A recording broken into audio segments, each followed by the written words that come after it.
Hi guys, this is me Vinod Kumar and once again welcome to my channel. నా మునుపటి వీడియోలో గోకర్ణకు సంబంధించిన పూర్తి సమాచారం అందించానని నేను భావిస్తున్నాను. ఇక ఈ వీడియోలో మనం గోకర్ణలో చూడవలసిన ప్రదేశాలు, ఇంకా వాటి ప్రాముఖ్యతలు ఏంటో తెలుసుకుందాం. లేట్ ఎందుకు, వెళ్దాం పదండి. ఇక మొదలెడదామా? ముందుగా ఈ వీడియో చూస్తున్న వ్యూవర్స్ అందరికీ చిన్న రిక్వెస్ట్. మీరు గోకర్ణ గురించిన పూర్తి సమాచారం తెలుసుకోవాలంటే ముందుగా ఈ గోకర్ణకు సంబంధించిన వీడియో చివరి వరకు చూడండి. తరువాత ఈ వీడియో చూడండి, మీకు ఈజీగా అర్థమవుతుంది. అన్నట్టు అడగడం మర్చిపోయాను, ఎప్పుడూ అడిగే రొటీన్ క్వశ్చన్. మీరు కనుక ఈ ఛానల్కి మొదటిసారిగా వచ్చినట్లయితే ఇప్పుడే ఈ ఛానల్ని సబ్స్క్రైబ్ చేసుకొని పక్కనే ఉన్న బెల్ ఐకాన్ని క్లిక్ చేయండి. కంటెంట్ నచ్చితే మీ ఫ్రెండ్స్ అందరికీ షేర్ చేయండి. ఇండియాలో ఉన్న టెంపుల్స్ గురించి ఎవరూ చెప్పనటువంటి ఇన్ఫర్మేషన్ ఫ్యూచర్లో నా ఛానల్లో రాబోతుంది, సో డోంట్ మిస్ ఇట్. ఇక మనం వీడియోలోకి వెళ్ళిపోతే గోకర్ణ మెయిన్ బీచ్కి వెళ్ళే దారిలో ఈ ఆలయానికి సంబంధించిన ఉచిత అన్నదాన సత్రంలో లంచ్ చేసుకుని బయటకు వస్తే మనకి రామతీర్థంకి వెళ్ళడానికి దారి కనిపిస్తుంది. వెళ్దాం పదండి.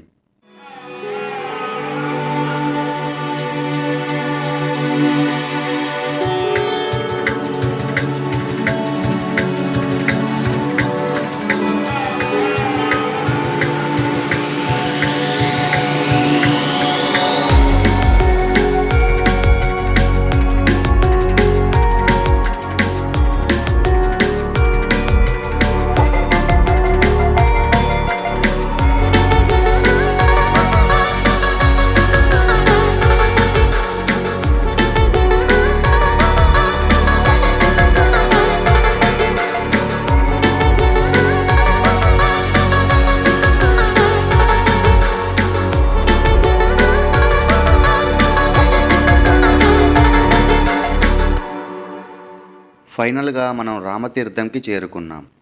ఇక్కడ నుంచి ఈ అరేబియా సముద్రం ఒకదానికి మించి మరొకటి పోటీగా ఎగసిపడుతున్న ఈ అలలు, వాటి అందాలు మనల్ని కట్టిపడేస్తాయి. ఎస్పెషల్లీ ఈ సముద్రపు అలల నుంచి వచ్చే సౌండ్ ఏదైతే ఉందో చాలా అంటే చాలా పీస్ఫుల్గా ఉంటుంది. ఒకసారి మీరు కూడా వినండి.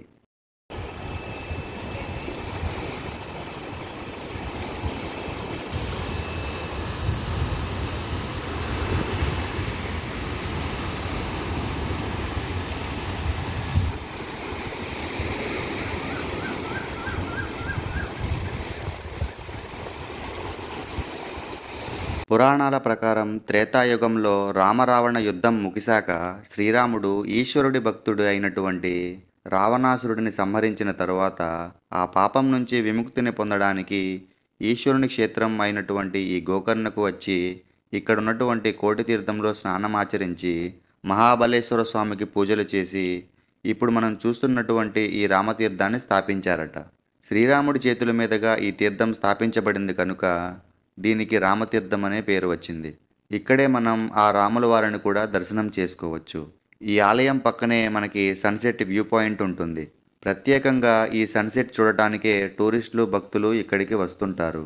దేశంలో ఎక్కడా లేనటువంటి రంగురంగుల సన్సెట్ మనం ఇక్కడ చూడొచ్చు. చూడండి ఎంతమంది టూరిస్టులు ఇక్కడికి వచ్చారో.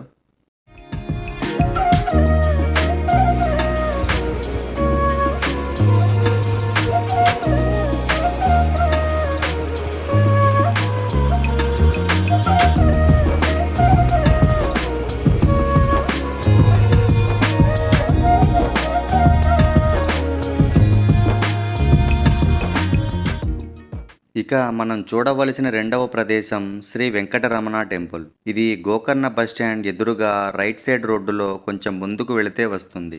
ఈ ఆలయం కర్ణాటక స్టైల్లో ఒక ఇల్లు లాగానే ఉంటుంది. మేబీ ఈ బోర్డు లేకపోతే కొత్తగా వచ్చిన భక్తులు ఇక్కడ ఒక టెంపుల్ ఉందని కూడా ఎవరూ అనుకోరు. అలా ఉంటుంది ఈ టెంపుల్.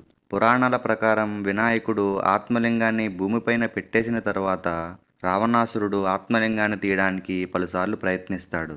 అలా ఎన్నిసార్లు ప్రయత్నించినా కూడా ఆ మహావిష్ణువు వినాయకునితో కలిసి ఆ ప్రయత్నాన్ని తిప్పికొడతారు.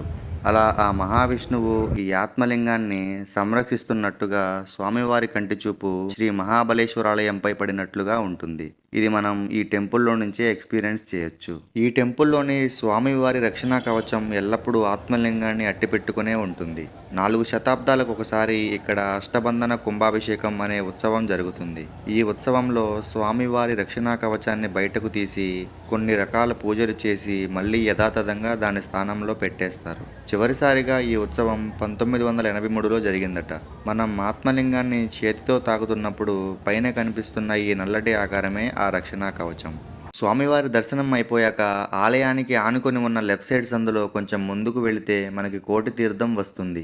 గోకర్ణలో ఉన్న అతి సుందరమైన ప్రదేశాలలో ఈ కోటి తీర్థం కూడా ఒకటి. గోకర్ణ వచ్చిన భక్తులు తప్పకుండా ఈ కోటి తీర్థంలో స్నానం చేసి దర్శనానికి వెళ్తారు. చుట్టూరు ఉన్న ఈ కొబ్బరి చెట్లు, ఈ పరిసరాలు ఈ ప్రదేశానికి మరింత అందాన్ని చేకూరుస్తున్నాయి.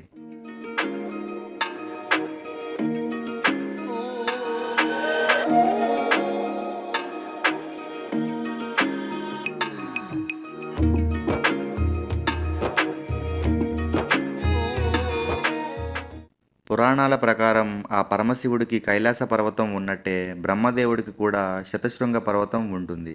ఆ పర్వతంలో 2 కోట్ల తీర్థాలు ఉండేవట. ఒకసారి గరుత్మంతుడు బ్రహ్మదేవుడి మీద కోపంతో శతశృంగ పర్వతాన్ని తన కాళ్లతో ఆకాశానికి ఎత్తుకొని వెళ్తాడు. దానికి బ్రహ్మ కోపగించి ఆ పర్వతాన్ని క్రింద పెట్టాలని గరుత్మంతుడిని కోరతాడు. అప్పుడు గరుత్మంతుడు శతశృంగ పర్వతం సగభాగాన్ని సముద్రంలో, మిగతా సగభాగం భూమిపైన ఉంచుతాడు.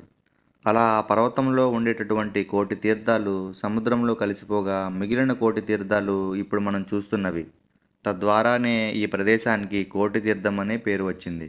సుమారు 6 ఎకరాల పాటు ఉండే ఈ కోటి తీర్థంలో భక్తులు స్నానాలు, పితృకర్మలు, పిండ ప్రదానాలు చేయడానికి దీనిని ఉపయోగిస్తున్నారు. ఈ కోటి తీర్థం చుట్టూరు మనం కొన్ని దేవాలయాలను కూడా దర్శించవచ్చు. ఇక నెక్స్ట్ మనం చూడబోయే ప్రదేశం ఈ గోకర్ణ క్షేత్రపాలకురాలైన శ్రీ భద్రకాళి టెంపుల్. ఈ ఆలయం ఉమాదేవికి అంకితం చేయబడింది. ప్రతి శుక్రవారం ఈ ఆలయంలో భక్తులు కిటకిటలాడుతూ ఉంటారు. ఈ ఆలయం ఉనికి త్రేతాయుగం నాటి నుంచే ఉందని భక్తులు నమ్ముతారు.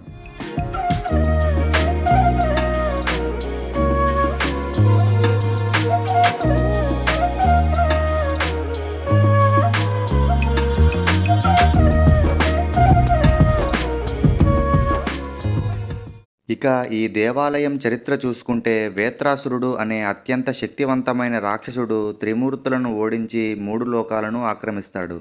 అప్పుడు బ్రహ్మ, విష్ణు, మహేశ్వరులు ఆ రాక్షసుడిని ఓడించడానికి దుర్గే అనే స్త్రీని సృష్టించి వారి శక్తులను ఆమెకు ప్రసాదిస్తారు. ఈమె అత్యంత భయంకరంగా పెద్ద పెద్ద కళ్ళతో, పెద్ద పెద్ద దంతాలతో ఉంటుంది. 4 చేతుల ఆయుధాలు ధరించి క్రూరాతి క్రూరంగా రాక్షసుడు అయినటువంటి వేత్రాసురుడితో యుద్ధం చేసి అతన్ని పడగొడుతుంది. యుద్ధం అనంతరం అమ్మవారిని త్రిమూర్తులు శాంతపరిచి ఆమెకి భద్రకాళి అని నామకరణం చేసి ఈ ఆలయంలో ఉండమని ఆదేశించారు. అప్పటి నుంచి అమ్మవారు భద్రకాళిగా పిలువబడుతున్నారు. భద్రకాళి అమ్మవారిది క్రూర స్వభావమే అయినప్పటికీ ఈ ఆలయంలో శాంతమూర్తిగా మనకి దర్శనమిస్తారు. ఇక్కడ అమ్మవారిని శ్మశానకాళి, భద్రకాళి, రుద్రకాళి అని కూడా పిలుస్తారు. ఇక అమ్మవారి దర్శనం అనంతరం మనం గోకర్ణ ఫేమస్ బీచెస్ అయిన కుడ్లే బీచ్ అండ్ ఓం బీచ్కి వెళదాం. నేను గోకర్ణ వీడియోలో చూపించినటువంటి హనుమాన్ టెంపుల్ దగ్గర నుంచి ఈ బీచెస్కి వెళ్ళడానికి దారి ఉంటుంది. సింపుల్గా చెప్పాలంటే టెంపుల్ ఎదురుగా ఫస్ట్ రైట్లో ఉంటుంది. ఇక్కడ మీరు ఒక విషయం గుర్తుపెట్టుకోండి. ఇప్పుడు నేను చూపిస్తున్న బీచెస్ వరకు మాత్రమే గోకర్ణలో రోడ్ సర్వీస్ అవైలబుల్ ఉంటుంది. మిగతా బీచెస్ని మీరు ట్రెక్కింగ్ చేసి వెళ్ళవలసి ఉంటుంది. కర్ణాటక స్టేట్ గురించి, ఇక్కడ ఉండే టెంపరేచర్స్ లెవెల్స్ గురించి నేను ప్రత్యేకంగా చెప్పాల్సిన అవసరం లేదు. ఈ టెంపరేచర్స్లో మీరు ట్రెక్కింగ్ చేయాలంటే అవ్వని పనిది. నన్ను అడిగితే ఆ ట్రెక్కింగ్ చేయవలసిన బీచెస్ని స్కిప్ చేయడమే మంచిది. అందుకనే రోడ్స్ అవైలబుల్ ఉన్న బీచెస్ని మాత్రమే ఈ వీడియోలో కవర్ చేస్తున్నాను.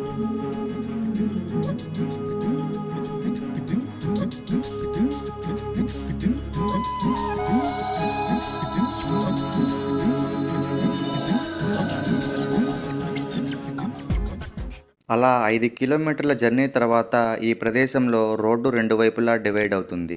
మనం స్ట్రైట్గా వెళితే ఓం బీచ్ని చేరుకోవచ్చు. రైట్ సైడ్ వెళితే కుడ్లే బీచ్కి వెళ్ళొచ్చు. మనం ముందుగా కుడ్లే బీచ్కి వెళదాం. నిజం చెప్పాలంటే ఈ కుడ్లే బీచ్ కూడా సరైన రోడ్డు మార్గం లేదు. ఇప్పుడిప్పుడే ఈ రోడ్డు వేసే పనులు మొదలుపెట్టారు.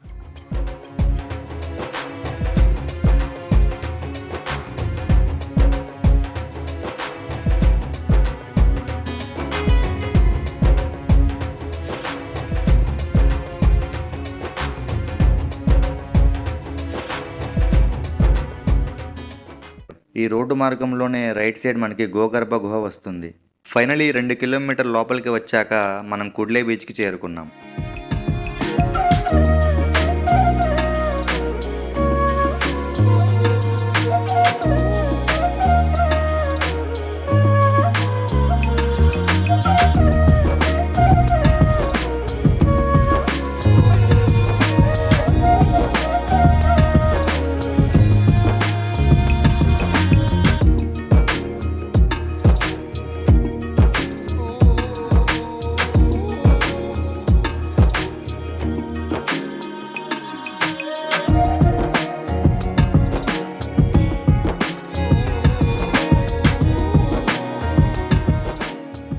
ఈ బీచ్లో మనకి roof top restaurants, water sports available ఉన్నాయి.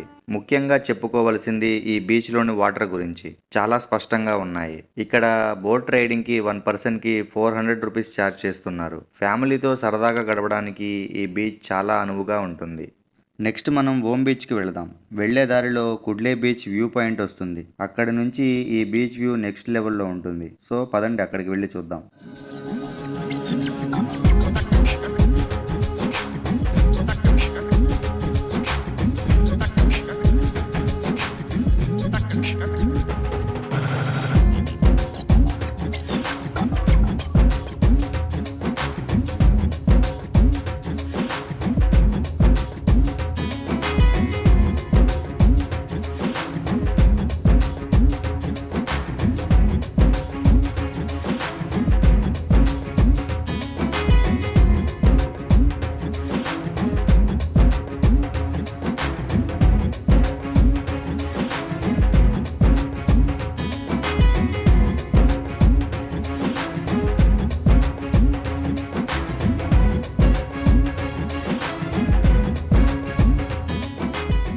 ఫైనలీ ఓం బీచ్కి చేరుకున్నాం.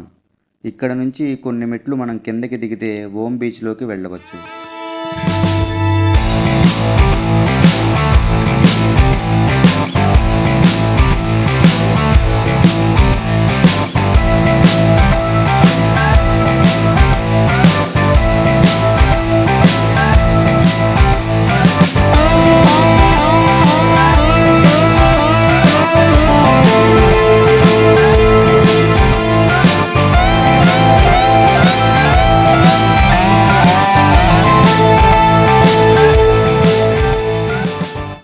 ఈ బీచ్లో మనకి water sports, camel raidings, some restaurants available ఉన్నాయి. సరదాగా మీ పిల్లలతో ఇంకా ఫ్యామిలీతో ఈ బీచ్లో టైం తెలియకుండా గడిపేయచ్చు. ఎంతో ఆహ్లాదకరంగా ఉండే ఈ బీచ్లో కొబ్బరి చెట్లు చాలా ఎత్తుగా ఉంటాయి. ఈ బీచ్ న్యాచురల్గా ఫామ్ అయిందే అయినప్పటికీ ఇది ఓం ఆకారాన్ని ప్రకటిస్తుంది. అందుకనే దీనికి ఓం బీచ్ అనే పేరు వచ్చింది. రైనీ సీజన్స్లో మీరు గోకర్ణ వచ్చినట్లయితే ఈ బీచెస్లో మీరు కొంచెం జాగ్రత్త పడాల్సి ఉంటుంది. చూడటానికి ఎంత బ్యూటిఫుల్గా ఉంటాయో అంతే వైలెంట్గా కూడా బిహేవ్ చేస్తుంటాయి. నిమిషాల్లోనే వాటర్ లెవెల్స్ పడిపోవడం, పెరగడం జరుగుతుంది. సో ప్రికాషన్స్ తప్పనిసరిగా పాటించండి. ఇక్కడ టెంపరేచర్స్ కూడా చాలా దారుణంగా ఉంటాయి. సో వాటర్ బాటిల్స్ క్యారీ చేయండి. కుదిరితే కోకోనట్ వాటర్ ప్రిఫర్ చేయండి. సైడ్ రెస్టారెంట్స్లో అవైలబుల్ ఉంటాయి.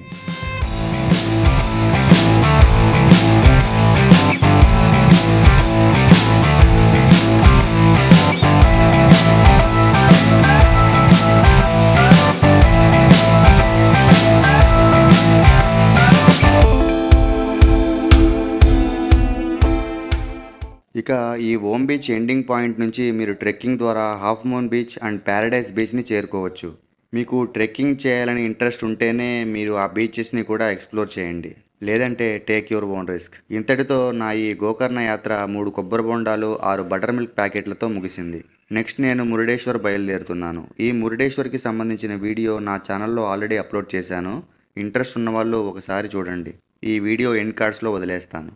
ఈ వీడియోలో మనం చూసిన ప్రదేశాల గురించి పూర్తి ఇన్ఫర్మేషన్ మీకు అందించానని అనుకుంటూ ఇక నేను సెలవు తీసుకుంటున్నాను. Thanks for watching. I'm Vinod Kumarala. See you my next video and bye by.